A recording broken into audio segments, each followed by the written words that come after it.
আমি নাদিয়া বিনতে জামান চুনকুটিয়া বালিকা উচ্চ বিদ্যালয় কলেজ থেকে সায়েন্স বিভাগে গোল্ডেন এ প্লাস পেয়েছি এবং আমার বাসা কেরানীগঞ্জে সাবান ফ্যাক্টরিতে অবস্থিত।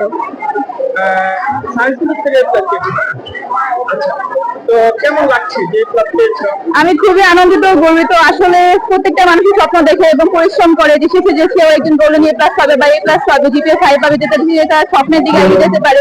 তো আমি খুবই গর্বিত হয়েছি, তার সাথে আমার ফ্যামিলিও খুবই গর্বিত।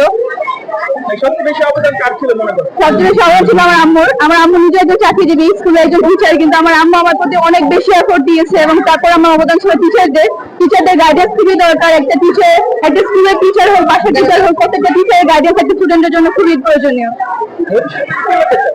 আমি ভবিষ্যতে ঢাকা মেডিকেল থেকে গাইনোকোলজিস্ট সাবজেক্ট নিয়ে পড়তে চাই এবং সেখান থেকে ডক্টর হতে চাই, একজন ভালো জি।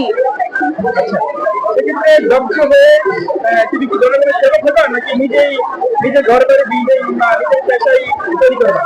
দুটোই ভালো ডাক্তার বা সমাজ সেবক ডাক্তার পাবো? জি জি, ইনশাআল্লাহ। আমার অনেক ইচ্ছা আছে যে গরিবদের জন্য কিছু একটা করার।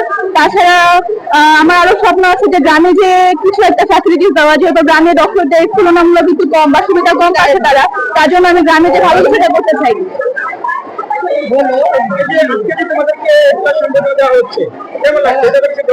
খুবই আনন্দিত লাগছে। আসলে আমি প্রত্যেক সময় এই স্কুলে থাকাকালীন চেয়েছিলাম যে ভালো কিছু একটা করতে, ভালো কিছু একটা অ্যাচিভ করতে। আসতে পেরেছি বলে খুবই গর্বিত মনে হচ্ছে নিজেকে।